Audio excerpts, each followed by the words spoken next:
Boa tarde, pessoal. Sejam bem-vindos a mais um webinário BNI Online, promovido pela Regional BNI Leste Paulista. Eu sou Sandro de Jesus, um dos diretores executivos do BNI para essa região do estado de São Paulo. E hoje a gente tem a presença do Renato Prado, que é da Vox Cognitiva. Ele é especialista em infraestrutura de TI e vai falar um pouquinho para a gente sobre home office, né? Está todo mundo aí trabalhando em casa, como é que a gente pode levar, então, a sua empresa para a nuvem, né? Então, era uma tendência, hoje virou quase que uma necessidade, né? Não tem como a gente trabalhar se não for em casa. Então, é um tema bastante pertinente, muito atual e muito educativo, né? Que eu espero que todos possam aproveitar bastante. Então, a gente está aqui no webinário. Quem tiver perguntas para o Renato, eu vou pedir para usar o botão QIA, aí no rodapé de vocês, tá? São duas janelinhas, assim, como se tivesse duas pessoas conversando, tá? Então, QIA para perguntas, tá? Ao final, a gente começa a ler as perguntas que ficaram ali, tá bom? Que vocês vão depositando ali para a gente. A apresentação do Renato tem aproximadamente 40 minutos, e aí a gente tem de 15 a 20 minutos para responder as perguntas que forem feitas, caso haja alguma dúvida, alguma curiosidade de algum dos participantes, né, que estão chegando aí, mas a gente precisa começar por causa do horário. Então, Renato, mais uma vez, seja bem-vindo, obrigado pela sua disponibilidade de estar aqui com a gente. E toca aí que a bola é sua. Valeu. Beleza, valeu. Bom, boa tarde para todos aqui. Sejam membros do BNI, ou seja o pessoal de fora, convidados. Basicamente, a necessidade que levou a eu achar que seria um bom tema para trazer para vocês foi além da óbvia pandemia, isso já vinha sendo um movimento traçado pelas empresas nos anos anteriores de flexibilizar regime de home office para os seus funcionários. Como tudo que é muito bem planejado, o plano foi por água abaixo com a pandemia, todo mundo se viu forçado a adotar do dia para a noite regime de home office, computação em nuvem, sem nem conhecer muito bem ou estar preparado para enfrentar as particularidades que essa tecnologia traz. Então, traçando um mapa básico do que a gente vai conversar, essencialmente é o processo. A ideia principal é colocar ordem na casa, porque eu tenho visto muitas empresas improvisando, correndo para continuar respondendo às demandas, mesmo em tempos de pandemia, e com o pessoal espalhado geograficamente. Então, vamos trabalhar passo a passo quais são os principais aspectos para uma transição para um regime de home office. Qual que é o ponto base fundamental? Comunicação. As pessoas precisam continuar se comunicando. Qual que é o problema disso?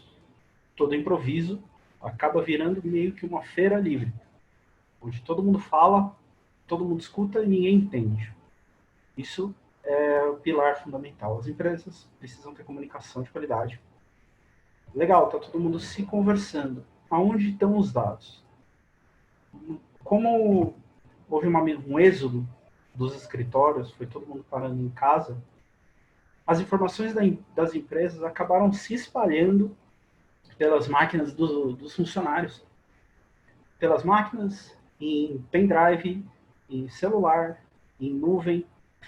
Então, isso precisa estar organizado, porque senão lá na frente a empresa pode pagar um preço muito caro por isso. Estabelecido como as pessoas vão conversar, aonde vão estar as informações, como que o andamento do dia a dia vai ser organizado.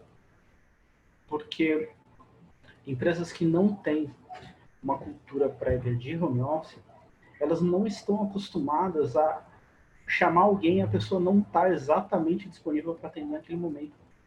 Elas estão acostumadas com uma comunicação muito mais síncrona, onde você vai até a mesa da pessoa, tem uma resposta na hora e tudo segue nesse ritmo. quando você tem pessoas espalhadas, muitas vezes, falando no caso da pandemia, em casa, com criança pequena, com cachorro latindo, com reforma, a comunicação e a organização do trabalho tem que estar preparada para lidar com essa volatilidade. Fora isso, dependendo do segmento da empresa, tem uma coisa muito importante que são os sistemas específicos. Corretores de seguro têm sistemas específicos, contadores, indústria, isso é muito crítico. Então, é aí que começa a ficar mais delicado. É onde uma simples orientação muitas vezes não é suficiente para a empresa, ela acaba precisando de uma mão de obra mais específica. Mas a gente chega lá na frente. Segurança. Tudo isso daqui, na verdade, você está expondo, de certa forma, a sua empresa a determinados riscos que muitas vezes eles eram menores ou simplesmente diferentes anteriormente. A gente vai falar sobre isso também. E, ao final, um espaço para botar isso para funcionar, onde vocês vão poder fazer todas as perguntas que vocês quiserem na medida do possível do conhecimento. Eu vou tentar ajudar vocês aqui. Então, vamos lá. Começando. Comunicação. Principal diferença quando você está falando em home office é que a comunicação ela deixa de ser síncrona, que era o exemplo que eu estava falando de ir até a mesa da pessoa, tirar uma dúvida e tudo se resolve. Hoje em dia você tem meios diferentes de se comunicar, cada uma com seu tempo de resposta diferente, a sua urgência também diferente. Então, é fundamental, quando você está falando em comunicação em empresas remotas, um alinhamento de expectativas. Normalmente, empresas que têm uma cultura de trabalho remoto, elas também têm uma cultura de horário flexível. Isso tem que ser ajustado, porque você não está vendo, muitas vezes, quem está trabalhando naquele momento.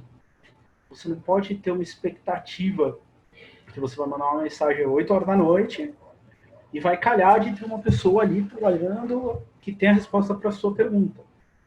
Então, a comunicação tem que ser, por falta de termo melhor, ela precisa ser um pouco mais compreensiva, porque as pessoas não estão no ambiente nativo delas, elas estão em casa, onde elas podem estar com outras pessoas na casa. Da mesma forma, a empresa pode e deve conscientizar o colaborador que ele não está de férias. Aquilo é um trabalho e tem que ser levado com a seriedade necessária no trabalho. Uma coisa é você compreender a situação do colaborador, principalmente falando na pandemia, e a outra é ele achar que virou festa e trabalhar com a Netflix do lado. Então, alinhamento de expectativas. Isso tem que ser muito conversado. Uma outra coisa importante, quando a gente se comunica com as pessoas no dia a dia das empresas, a gente usa uma série de detalhes não verbais para conversar. A gente acostuma com tom de voz, reparar a pausa da pessoa para falar. Tudo isso dá muita informação para a gente interpretar entre um sarcasmo, uma coisa séria, a urgência das coisas. Então, comunicação remota, ela tem que ser mais detalhada. Tudo fica escrito. Porque é muito fácil você ter problemas de interpretação. Já é no dia a dia, já é no grupo de família do WhatsApp. Quando você está falando no ambiente profissional, tudo tem que ser muito, muito detalhado. Não tem margem para ficar subentendido nada. Isso também leva em questão o histórico das conversas. Como está cada um conversando de casa, em equipamentos separados, você muitas vezes não tem um histórico centralizado do que está sendo conversado. E muita informação pode se perder. Isso também leva ao terceiro ponto, que é a organização. Isso eu já vi acontecer com empresas menores, é muito comum. Precisamos fazer home office. Ah, sem problema, vamos fazer um grupo da empresa no WhatsApp e a gente conversa por lá. Aqui quem é do BNI deve estar acostumado com o grupo paralelo. Você virou as costas, dali 1 a 2 horas você vai ver tem 160 mensagens que você acaba não conseguindo acompanhar, ou se acompanha, não dá a devida atenção. Isso acontece quando a empresa vai por esse caminho, de criar um grupão de WhatsApp para todo mundo. Então, é necessário compartimentalizar as informações. As empresas têm problemas distintos, departamentos distintos. Se isso não fosse necessário, não existia departamento. Não existiam salas separadas. Então, essa comunicação ela também tem que ser limitada a quem precisa ouvir cada assunto. Porque a partir do momento que você cria um ambiente que ele tem mais ruído do que informação, para cada colaborador, ele naturalmente vai dar menos atenção para aquilo. E muita informação vai se perder. Pensa, por exemplo, no mesmo grupo onde o pessoal de marketing conversa com o pessoal de engenharia. Pouquíssimos assuntos vão representar uma intersecção entre essas duas áreas. E muitas vezes, em empresas pequenas, isso acaba acontecendo. As pessoas vão prestar menos atenção. Estabelecido esse padrão básico de etiqueta de comportamento, eu vou sugerir, isso vai ser um padrão nos próximos slides, vocês vão observar, que eu vou sugerir algumas ferramentas. Zoom. O mundo inteiro acordou para a existência do Zoom. Isso é legal, por um lado, que criou uma plataforma meio que comum, onde todo mundo acaba tendo mais familiaridade, porque empresas diferentes estão usando e tal. Problema. O Zoom está sob investigação nos Estados Unidos e em outros países por diversos problemas de segurança e privacidade. Então, quer usar o Zoom para conversar, para ter as reuniões? Ok. Aprenda a configurar o Zoom. Eles melhoraram muito na última atualização. Eles fizeram com que o padrão de configuração de uma reunião ele já seja mais seguro, já precise de uma senha, tem a sala de espera, vocês já devem ter percebido, quem participou de outras reuniões do Zoom, que agora, quando você entra, você fica numa lista de espera e você tem que ser habilitado. Antigamente, o que acontecia? O ID da reunião do Zoom, ele ficava exposto. Eu aqui, como palestrante, eu ainda estou vendo o ID na minha tela, mas para algumas pessoas ele já não aparece. Esse ID, se você dava um print, mandava para o WhatsApp para outra pessoa, ela conseguia entrar na reunião sem ser convidada. Então, além disso, houve problemas de venda de dados dos usuários, que levou em pauta, e até o motivo principal da investigação, a política de privacidade do Zoom. Eles mudaram, eles até estão sendo um case a ser estudado de como reagir perante o público e os usuários quando você tem um evento do vazamento de dados. Mas é uma coisa ainda a ficar de olho.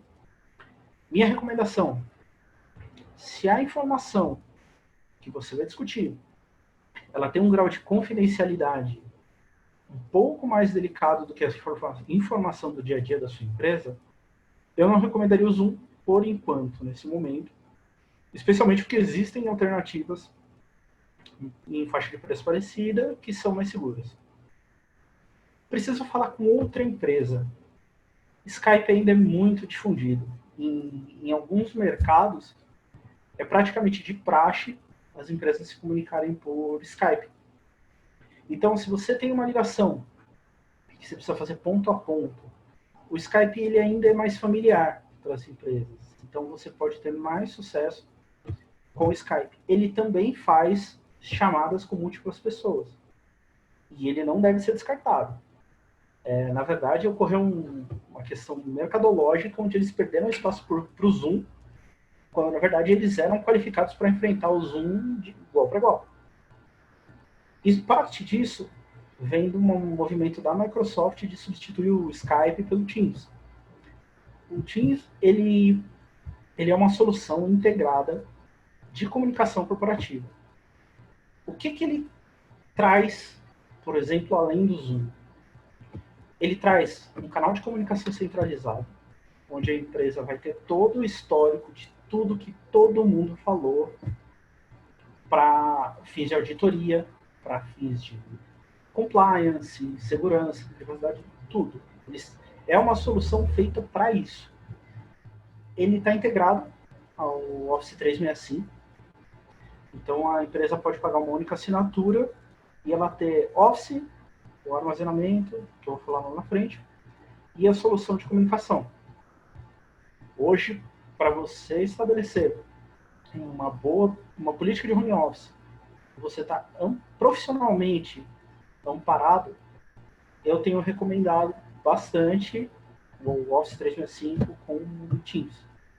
Porque ele também faz a chamada de vídeo, ele também faz a comunicação por texto, fica tudo num ambiente só. Beleza, bola para frente. Todo mundo se comunica, todo mundo se entende, ninguém fala demais, nem ouve demais. Armazenamento. Como que as informações vão ser tratadas? Aí onde começa a ficar complicado. Porque como houve uma corrida pro home office, as empresas praticamente dividiram tudo nas máquinas, muita gente levando o computador da empresa para casa, muita gente levando pendrive para usar no computador de casa, e daí para pior, vai do externo e assim vai. Problema: se você tem a mesma informação em 2 lugares diferentes, você não sabe, e muito fácil você perder qual é a informação mais atual, qual é a informação correta. Então, informação, ela precisa ter uma localização centralizada, uma única fonte da verdade. Você pode fazer uma cópia para trabalhar em outro lugar, tudo bem. Só que, trabalho terminado, a localização central é a fonte da verdade. Então, tem que haver uma política da empresa em qual é a forma oficial de ter acesso a um documento. Evitem ficar mandando documento, atualização de documento, por WhatsApp, por e-mail, por Skype, seja lá como for. Porque você perde o rastro dessa informação. Aí você começa a ter relatório final, versão 2, final, agora de verdade, .doc. Então, isso agora você sabe. Ano que vem você vai saber qual que era a versão, se era o final ou o final de verdade. Isso muita gente está acostumada a fazer e é um ponto grave de problemas. Por quê? Se você tem informação, além de perder as versões, você não tem como fazer backup, porque você não sabe qual é a informação que deve ser copiada. Então, novamente, você fica amarrado à durabilidade do computador, do HD, do SSD, do seu funcionário, de múltiplos funcionários, porque o dado está espalhado em múltiplos lugares. Não é confiável para fins profissionais. Muita gente já tem história de horror por ser perdido isso. Acho que todo mundo aqui já perdeu dados alguma vez na vida. E a situação ela fica potencialmente mais perigosa quando você espalha para todo mundo. Colaboração é uma coisa importante. O cenário ideal é onde você tem uma localização central, um documento único, que você sabe que é aquela versão oficial, múltiplas pessoas conseguem trabalhar nele simultaneamente. E aquela informação é lastreada por backup. Você fica, pelo menos, protegido contra falha de hardware. É raro? É, mas é um problema e muita gente já passou por isso. Falando em soluções. Preciso fazer agora já e não posso gastar nada. Google Drive. Google Drive, no nível gratuito, ele te dá 15 GB. Funciona bem, tem ferramenta de colaboração. Aonde ele te deixa na mão? Google Drive, assim como o OneDrive, vou falar daqui a pouco, eles são ferramentas de sincronização de dados. Isso muita gente confunde sincronização com backup. Qual que é a diferença? Sincronização. Eu editei um documento na minha máquina, o Google Drive ou o OneDrive vai perceber isso e automaticamente vai copiar para uma localização central, que é o servidor do Google Drive ou do OneDrive. Ótimo, você ganha muita produtividade com isso, você ganha mobilidade. Só que, imagina o seguinte cenário, ao invés de ter sido eu que editei aquele documento importantíssimo, foi o vírus. Para o Google Drive, uma alteração, a minha é igual a de um vírus, é alguém que chegou e alterou o documento no meu computador. O que ele vai fazer? Ele vai sincronizar com a sua cópia no servidor. Ou seja, você tem dois problemas e nenhum arquivo importante. Esse é o problema da sincronização. Backup, o que é? Backup é uma linha do tempo, onde é tirada uma imagem, uma foto de como era aquela informação, e aquela foto ela é gravada em uma localização dedicada. Por exemplo, eu quero saber como que estava o meu relatório na quinta-feira passada. O backup te dá essa informação. O Google Drive, o OneDrive, eles até têm controle de versão, mas ele não chega nem perto da robustez de uma solução dedicada de backup. Então, quando você fala, por exemplo, em empresas de engenharia, tem muita revisão de projeto, e muitas vezes o próprio cliente muda de ideia e quer voltar atrás em algum ponto, você não precisa ter esse trabalho. Você pode, por simplesmente, ir na sua solução de backup e fazer uma restauração pontual ou parcial de que momento do tempo eu quero aquele dado. Pior caso, houve um ataque de ransomware, vírus, ele derrubou minha empresa inteira. Se eu tenho um backup fora, eu estou seguro. Eu restauro aqui, limpo, né, todo o sistema dos computadores, tudo. Eu restauro os dados, bola para frente, nada aconteceu, pouco se perdeu. Você pode perder um dia de trabalho, por exemplo, ao invés de perder uma vida de trabalho. Então, isso é muito importante. Eu tinha mencionado o OneDrive. O OneDrive essencialmente faz a mesma coisa que o Google Drive. O que ele tem de diferente? Ele é integrado ao Office 365. Então, se você faz uma assinatura do Office 365, além da licença do Office, propriamente dito, cada usuário da sua empresa, ele tem 1 tera no OneDrive. Então, se a empresa usa o Office, acaba saindo muito, muito mais barato ela usar o próprio OneDrive, que já vai vir na licença do Office 365, do que ter um serviço separado e ter 2 gastos. Uma outra coisa que o OneDrive tem, que é importante, que eu ainda não vi o Google implementando. No caso de desses vírus mais novos, que são os chamados ransomware, eles alteram seus arquivos, criptografam ele, para ser mais tecnicamente. Eles alteram todos os seus arquivos e eles pedem um resgate. Aparece uma janela, do nada, e fala, olha, eu criptografei todos os arquivos e eu quero tanto de resgate para eu te dar a senha e você liberar seus arquivos de novo. O OneDrive ele tem um sistema de detecção, porque esses ransomwares, eles alteram muitos arquivos ao mesmo tempo, de uma vez.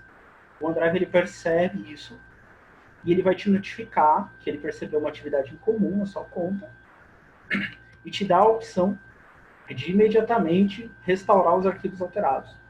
Isso acaba sendo bem legal. De novo, não é backup, mas é uma linha a mais de defesa que você tem, que você já pode estar pagando. Eu já visitei bastante cliente que ele pagava Google Drive ou pagava Dropbox, por exemplo. E ele era assinante do Office 365. Ele tinha um OneDrive e não sabia. Então, você corta uma despesa e ganha um pouquinho a mais de segurança.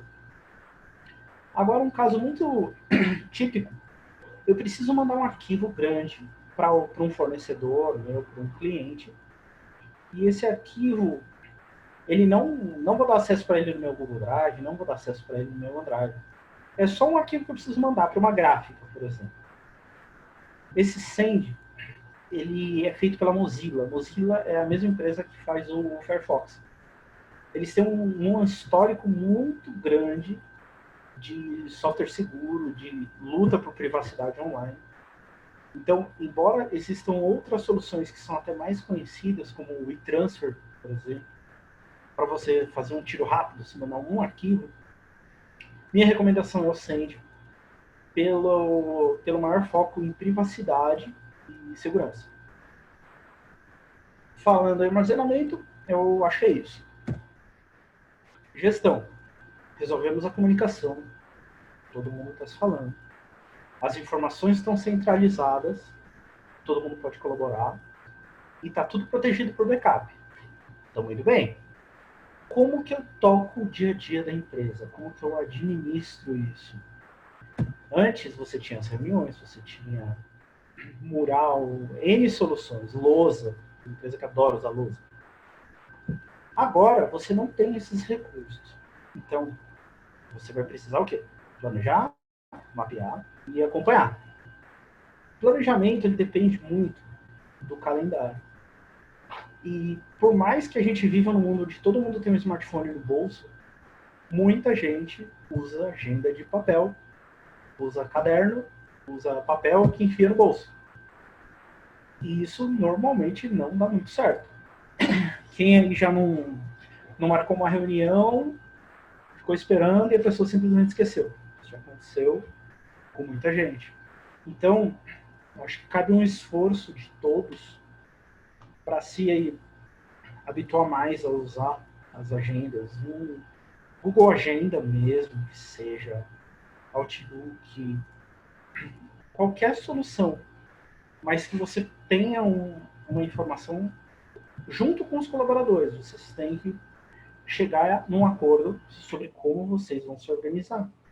E, de novo, está todo mundo trabalhando em casa, com situações diferentes. Tem obra, tem cachorro, tem criança, mas as pessoas precisam ter compromisso e entender que tal hora é a hora do grupo falar. Então, calendário online é algo fundamental para organizar as pessoas. O acompanhamento em si, ele é uma coisa muito, muito particular para o gênero da empresa. Uma sugestão que é muito, muito versátil é o Trello. Para quem não conhece, o Trello ele trabalha com cartões. Imagina que é um post-it. Esse post-it é uma tarefa. Vamos imaginar atender um cliente X. E existem etapas. Toda vez que entra um cliente, você tem que mandar o orçamento, comprar material, executar o trabalho, fazer o pós-venda. São etapas. Então, no Trello, esse trabalho ele vira um cartãozinho. E esse cartãozinho vai andando pelas etapas. Ele é uma ferramenta extremamente visual e muito gráfica. Quem vem de uma experiência de engenharia, de indústria, deve estar familiarizado com Kanban. Kanban e Trello é a mesma coisa. É uma ferramenta gráfica. Se você tem uma lousa onde você está acostumado a usar post-it para organizar as coisas, o Trello vai ser perfeito, você vai sentir em casa. E por ser uma ferramenta em nuvem, todo mundo consegue ver, fazer anotações, fazer comentários em cada item de trabalho. E você tem total controle sobre o macro da empresa, sobre o andamento das coisas. Além da agenda, falei do Trello. Tem empresas que elas são mais orientadas a listas. O Trello é para quem gosta de trabalhar mais graficamente, mais espacialmente. Quem já fez um canvas da empresa, ele tem uma semelhança com um canvas também. Quem gosta de lista de tarefa, mandar a tarefa para outra pessoa, ela dizer se completou ou não, quais são as subtarefas. O Todoist, ele é muito bom para isso, para você dividir um determinado conjunto de tarefas em subtarefas e passar isso entre os colaboradores. Então ele funciona muito bem para isso. Prosseguindo, agora o negócio complica, porque toda empresa, praticamente toda empresa, elas têm aquele sisteminha que é antigo, que é de um fornecedor de não sei que lugar, que só fala com você de vez em quando, para ver se você está vivo e para mandar o boleto no final do mês. Esses sistemas são mais delicados de você trabalhar. Por quê? Porque existem tipos, grandes categorias de sistema. Então, falando um pouco mais sobre os casos mais, os macro, para que vocês se identifiquem e consigam se situar. Sistema legado é bem o que eu falei, é um sistema antigo, que sua empresa usa ele há muito tempo. Muitas vezes ele não foi atualizado. Muitas vezes o contrato com o fornecedor nem existe mais. E ele, só de olhar, quando você roda ele no seu computador, você vê que ele tem uma cara antiga. Uma carinha de Windows 95, uma coisa assim. Esse tipo de software, ele é o mais complicado que tem para você operar na nuvem. Por quê? Você precisa... Você, na verdade, não. A empresa, o consultor que for orientar a sua empresa, ele precisa criar um ambiente isolado, e esse ambiente isolado é o que vai ser exposto pela internet para os demais colaboradores acessarem. Isso é complexo, demanda mão de obra especializada. Eu não recomendo a ninguém que não tem conhecimento prévio em como fazer isso, faça esse tipo de coisa. Por quê? Pode fazer, o carinha da TI lá pode resolver? Pode. Só que muitas vezes ele deixa o sistema sem absolutamente nenhuma segurança. E aí que é o problema. Porque esses sistemas, normalmente, eles estão intimamente ligados à atividade fim da empresa. No caso de um computador, por exemplo. É um sistema de folha de pagamento. Então são informações de uma confidencialidade, de uma criticidade muito maior para a empresa do que quem está falando com quem, como que está o andamento do documento tal. São informações massivas que elas podem causar um dano enorme para a empresa, caso elas sejam perdidas ou, pior ainda, vazadas. Então, esses sistemas, eu aconselho uma mão de obra especializada para analisar. Muitas vezes acontece de não ser possível fazer com segurança uma exposição desse sistema. Aí existem outras soluções onde você contorna. Você cria algo que chama-se VPN. O que é a VPN? Por isso que eu falei que esse slide seria sopa de letrinhas ali atrás. A VPN, ela é eu uso um computador da sua empresa, eu exponho ele à internet. Seus colaboradores acessam esse computador e esse computador simula que esses colaboradores estão dentro da sua rede física. É um sistema complexo, que demanda cuidado na segurança, na implantação para funcionar corretamente. É possível? É, mas é delicado. Mas também existem os sistemas híbridos. O sistema híbrido, ele normalmente já é mais recente. É um contrato que a empresa já tem um suporte ativo. Como você reconhece um sistema híbrido? Se para acessar ele, você usa o navegador, Chrome, Firefox, Internet Explorer, que seja. Se você usa pelo navegador o sistema, você está lidando com um sistema híbrido. Esses sistemas, eles foram desenvolvidos utilizando tecnologias de internet. Então, eles são muito mais maleáveis e preparados para você expor esse aplicativo para um uso externo. Às vezes, até o sistema já vem com o suporte para isso, é só uma questão de botar para funcionar. Então, eles são bem mais simples. Determinados segmentos já estão mais acostumados com o sistema híbrido. Exemplo, mercado de energia, quem lida com Detran, seguradoras também, plano de saúde. Eles já estão mais acostumados a lidar com sistemas híbridos e a migração é mais fácil. Se você, por outro lado, você tem muita sorte, você já roda um sistema nativo. O que é um sistema nativo? Você não tem um servidor dentro da sua empresa que faz isso. Você acessa o sistema pela internet. O que você precisa fazer nesse caso? Nada. É só usar de fora da empresa como você usaria dentro da empresa. Lógico, estou sendo generalista aqui, estou dando uma simplificada. Mas, grosseiramente, você já está rodando um sistema em nuvem e você pode rodar tranquilamente num ambiente de home office. Esse trabalho, ele até serve, por força maior, para fazer as empresas reverem os sistemas que elas usam, contrato a contrato, e analisar o que realmente elas ainda precisam e o que elas seria conveniente modernizar. Hoje em dia, praticamente, toda empresa que fornece sistemas de ERP, de CRM, estão trabalhando no sistema nativo em nuvem. Ou, pelo menos, eles têm uma opção de contratação diretamente em nuvem. Porque é muito mais fácil para eles, inclusive, fazer a manutenção desse sistema, fazer o desenvolvimento. Afinal, eles estão lidando na infraestrutura deles e não tem que interferir na sua. Então, acho que aí cabe uma análise um pouco mais estratégica sobre isso, principalmente os sistemas legados, se eles ainda são necessários, se a empresa pode se adaptar, viver sem eles, migrar para uma solução melhor. Mas esse tipo de migração, de análise, eu realmente recomendo uma mão de obra, uma consultoria um pouco mais especializada, para evitar problemas lá na frente. Prosseguindo, a gente vem na parte mais delicada de tudo isso. Porque está todo mundo improvisando. Todo mundo correndo, se virando no WhatsApp, se virando no Google Drive.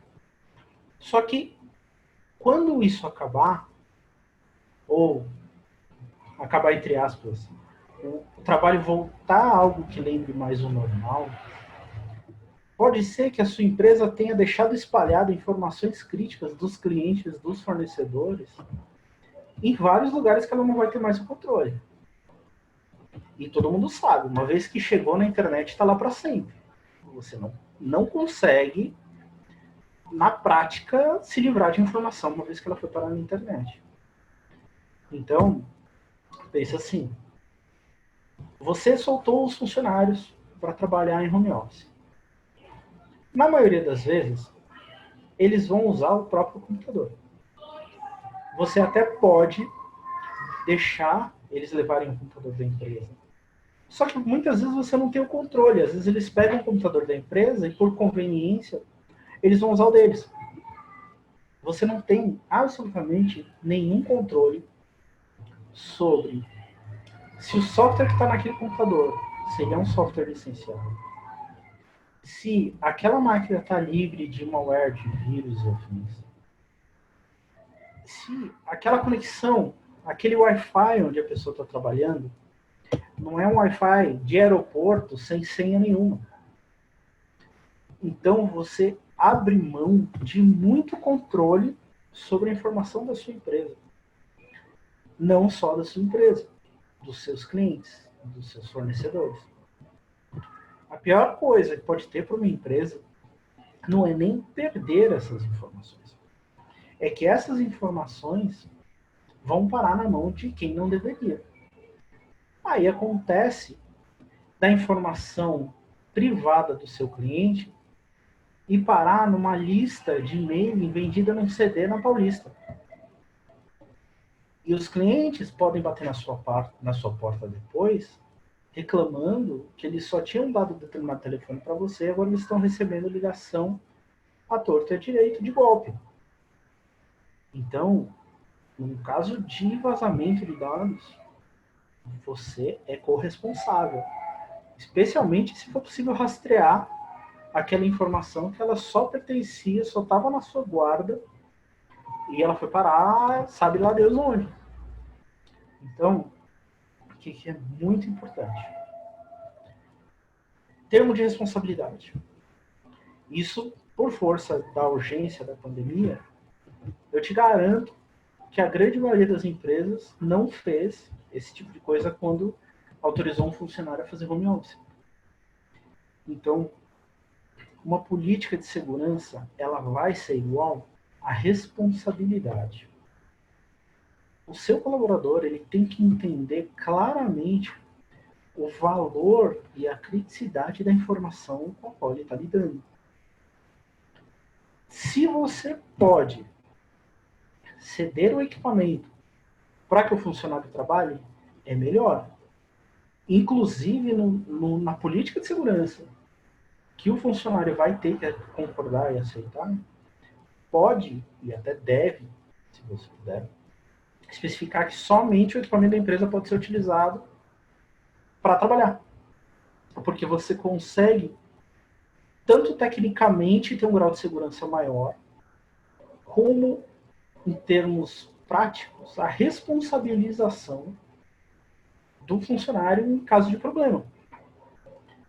Porque o computador do usuário é o mesmo que ele usa para assistir filme, pode ser Netflix, pode ser pirata, para jogar, que muitas vezes acaba não sendo um jogo original.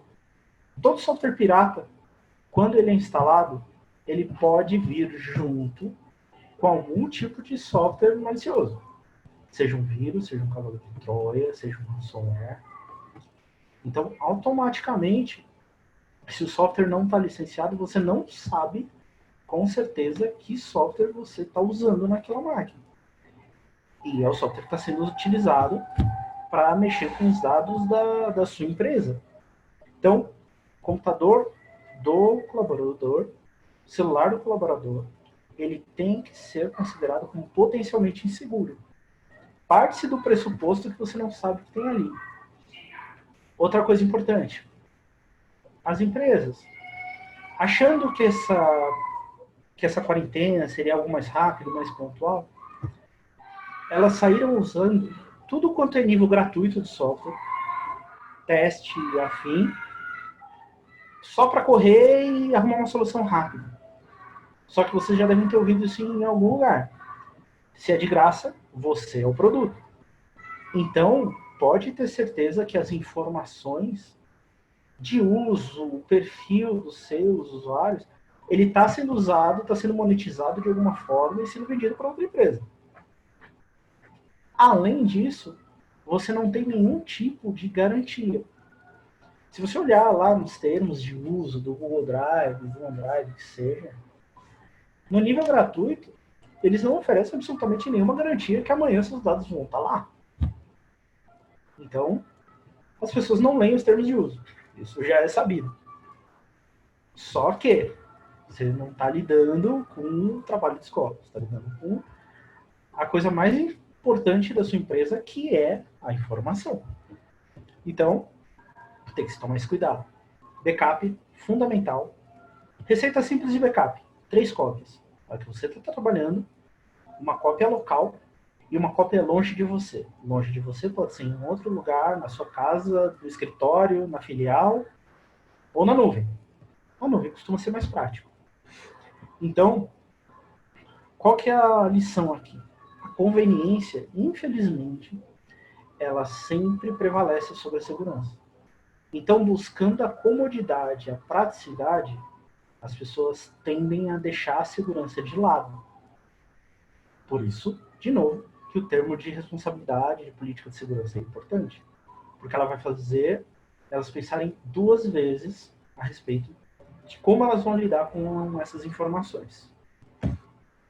Então, basicamente, coloquei o roteirinho básico. Eu gostaria de ouvir de vocês as dúvidas, para a gente criar uma conversa um pouco mais interativa aqui. Isso aí, pessoal. As dúvidas, por favor, no QIA, tá? Aí embaixo na tela de vocês. Por favor. Quem tiver alguma dúvida, alguma curiosidade, pode, por favor, colocar a sua pergunta, a sua dúvida no QIA, aí no rodapé de vocês. É só apertar, vai abrir uma janelinha. Vocês podem escrever aí, tá? E aí, na medida que for aparecendo, eu vou passando a pergunta para o Renato, tá bom?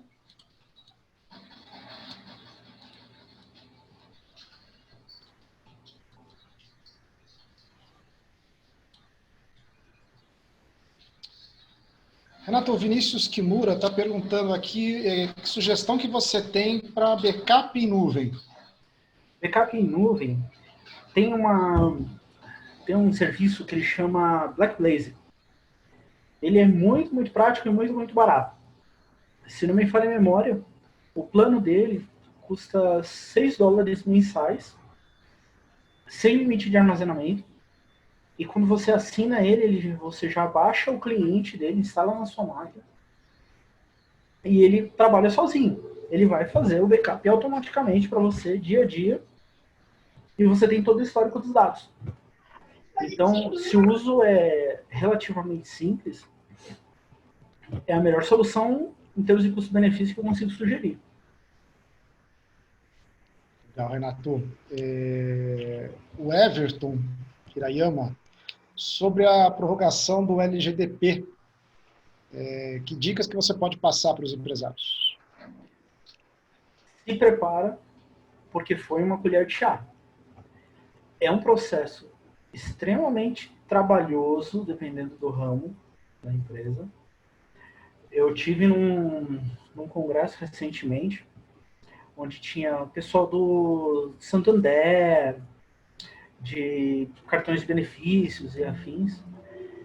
Eles começaram esse processo há cerca de um ano e meio atrás, e eles ainda estão nesse processo.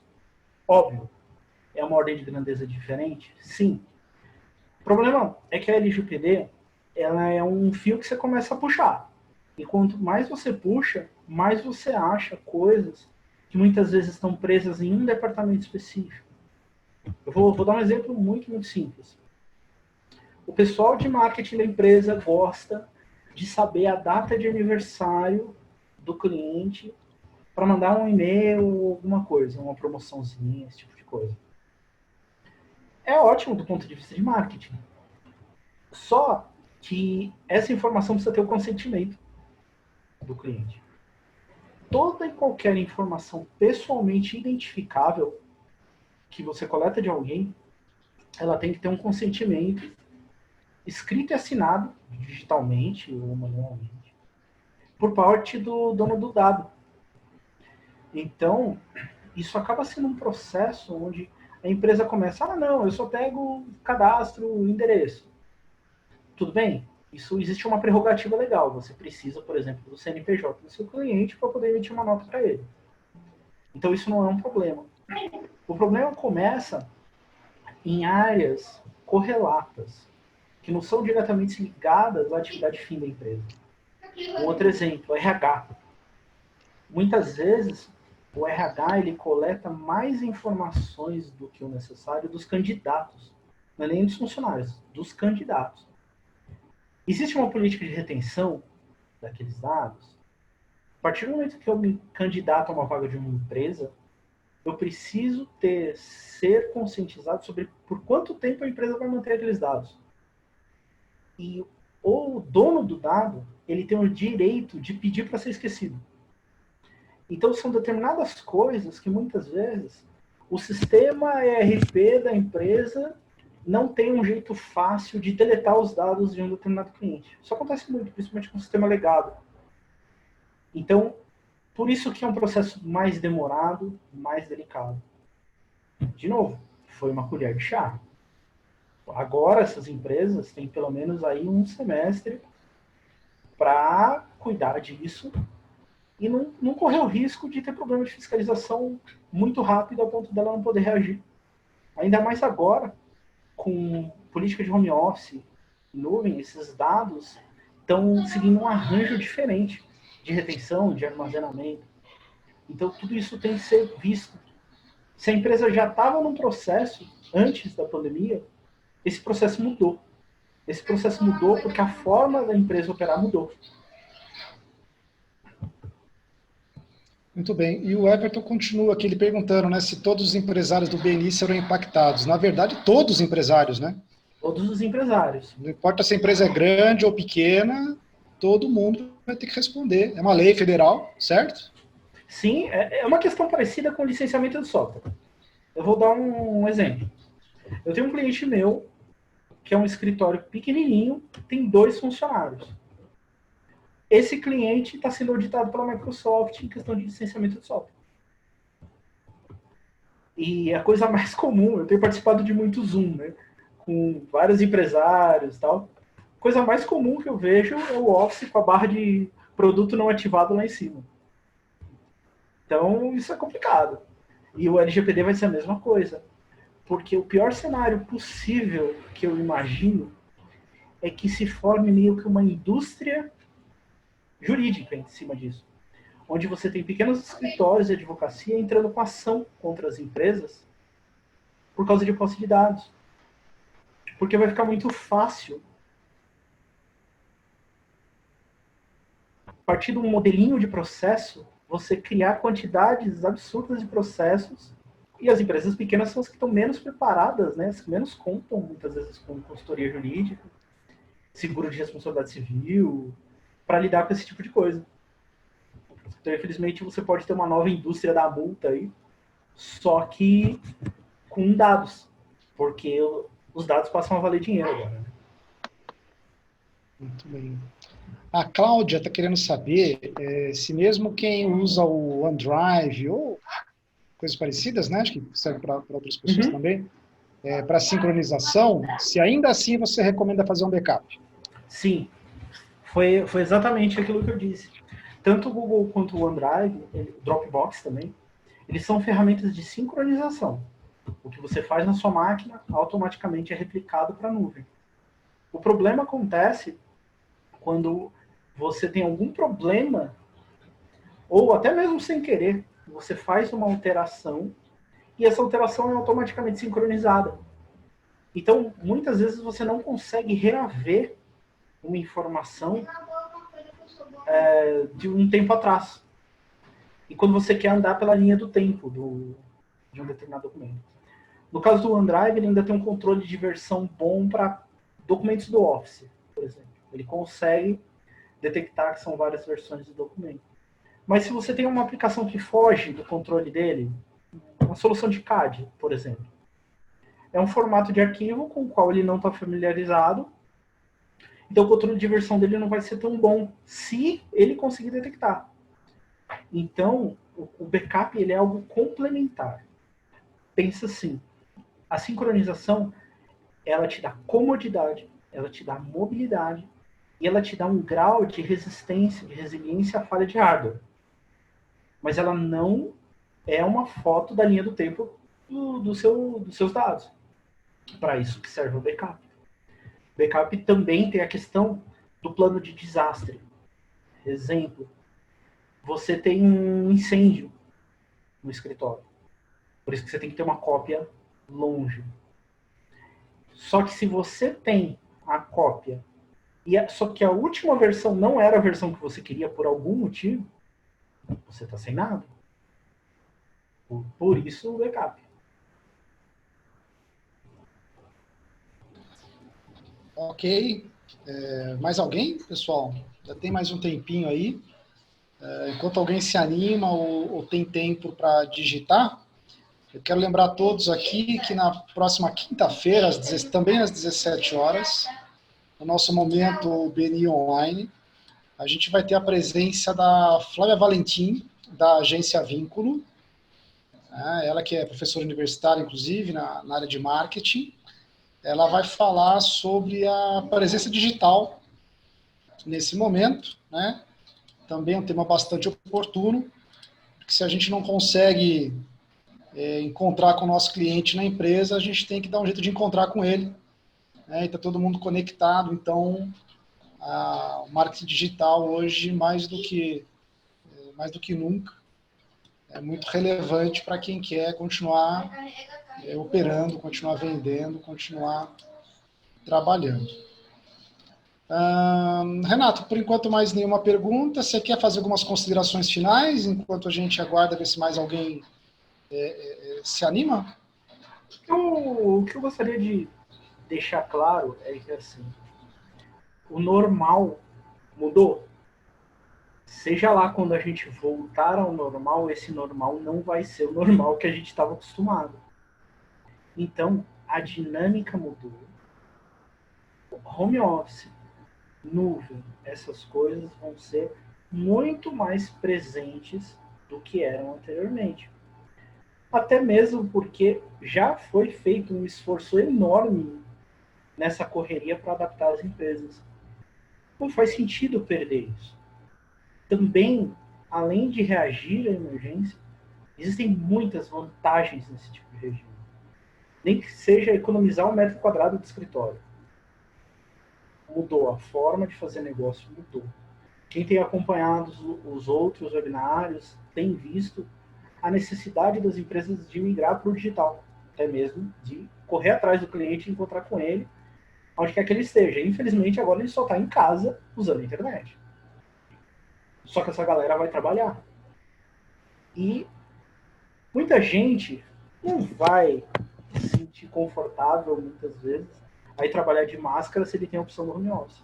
Ele acaba podendo ser mais produtivo no ambiente familiar. Então, a mensagem que eu queria passar é a seguinte: voltaremos ao normal? Sim. Quando, eu não sei, mas eu sei que não vai ser o mesmo normal que a gente estava acostumado. Eu acho que vale a pena se preparar para isso. Legal, Renato. Olha só, o Daniel Yag colocou aqui uma dúvida, falando sobre sequestro de dados. Certo? Tá?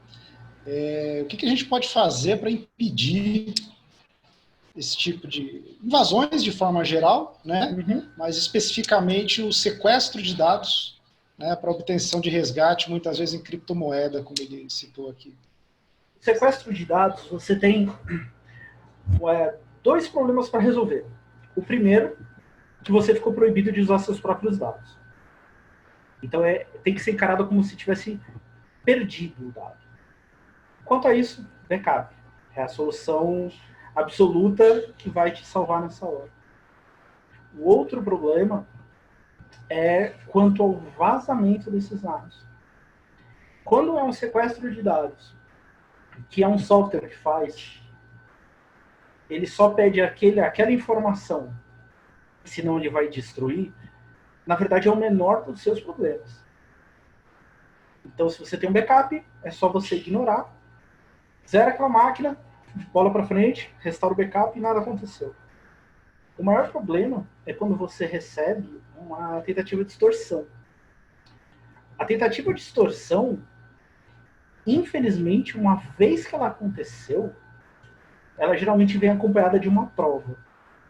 A empresa recebe um e-mail, um WhatsApp, seja lá o que for, de um remetente que, obviamente, ela não conhece nem vai ter como rastrear facilmente, onde é falado: olha, eu tenho tais informações, geralmente vem uma prova que a pessoa tem essa informação mesmo, e pede um resgate sob pena de divulgar aqueles dados.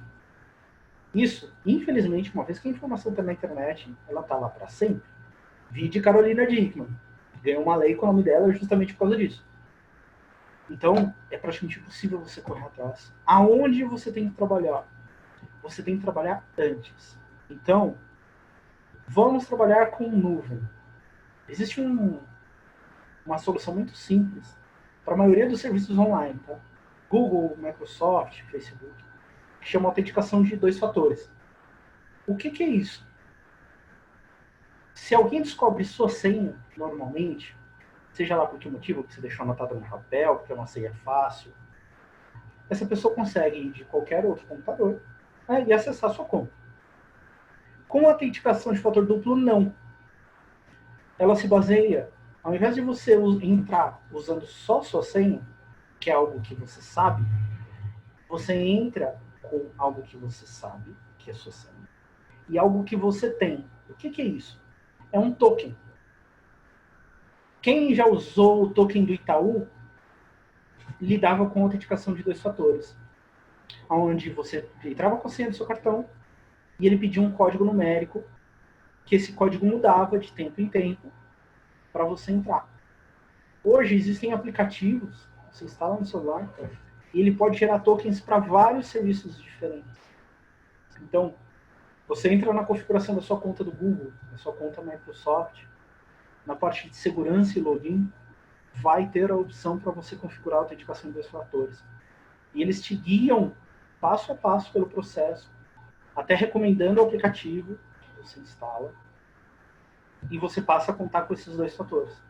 Então, você pode sair chacoalhando um bilhetinho com a sua senha para todo mundo olhar, que a pessoa não vai conseguir entrar. Ela só consegue entrar se ela tiver as 2 coisas: a sua senha e o token. Tem uma letra miúda? Sempre tem uma letra miúda. Casos de serviço, até o Twitter, há pouco tempo atrás, tinha isso. O token podia ser enviado por SMS. SMS já é sabido que ele tem um problema grave de segurança. Então, quando a pessoa que não é da área, ela vai configurar uma autenticação de fator duplo, geralmente ela se esquece de desabilitar a opção de envio de senha, de token por SMS. E a dica principal seria essa: desabilite SMS. SMS não é seguro. Caso você tenha algum problema de clonagem de chip, esse tipo de coisa, o SMS vai permitir que as pessoas entrem nas suas contas, mesmo com autenticação multifator. Então a dica principal é: não confie somente na senha. Todo e qualquer serviço. Isso é uma dica até de privacidade pessoal na internet. Não vale para as empresas, obviamente, mas também de privacidade pessoal. Todo e qualquer serviço que você tiver a opção de entrar nas configurações dele, procurar por autenticação de 2 fatores, faça isso. Configure, porque você vai estar muito, muito mais seguro. E, principalmente, mais seguro contra o assunto da pergunta, que era o sequestro de dados. E aí, nessa linha, Renato, o Vinícius está perguntando aqui se o Alt é um bom aplicativo de dupla autenticação. Sim, sim. Na verdade, todos esses aplicativos, eles seguem um padrão que chama OTP. Então, basicamente, você pode escolher o do Google, o Authenticator, Microsoft Authenticator, o Alt. Todos eles seguem esse mesmo padrão. Porque se eles não seguissem, o serviço não autenticaria. Então, é bem tranquilo nesse sentido. Qualquer uma dessas opções vai te atender bem. Legal, Renato. Agora eu vou encerrar mesmo, porque a gente, né, já passou do horário até, né, as perguntas foram boas, né, e variadas, né, isso é bem bacana. Eu vou pedir para quem quiser tirar alguma dúvida, entrar em contato com o Renato, tá? Tem os dados dele aqui na tela, então quem não copiou, por favor, copie rapidinho, tem um print screen, tira uma foto da tela. Se alguém quiser essa apresentação, pode me mandar um WhatsApp, eu mando de volta, sem problema nenhum. Legal, Renato. Bom, Renato, mais uma vez, muito obrigado, tá, pela sua participação, pela sua disponibilidade, né? Lembrando que todos os nossos palestrantes aqui, eles são voluntários, né, para trazer informação, trazer conteúdo para os empresários de forma geral, né? A gente já contou com a presença aqui, né, ao longo desse mês de abril, de mais de 1.000 espectadores, né? Isso é bastante relevante. Se a gente for começar a contar desde março, quando a gente iniciou os webinários, já são quase 1.500 participantes. Então, é muito gratificante a gente poder contribuir dessa forma com os empresários daqui das nossas regiões. Bom? Então, o pessoal que ficou aqui com a gente até o final, muito obrigado, uma boa noite. Renato, se cuida da sua família aí, o pessoal que participou também, se cuidem e continuamos seguindo em frente. Obrigado para todo mundo e boa noite.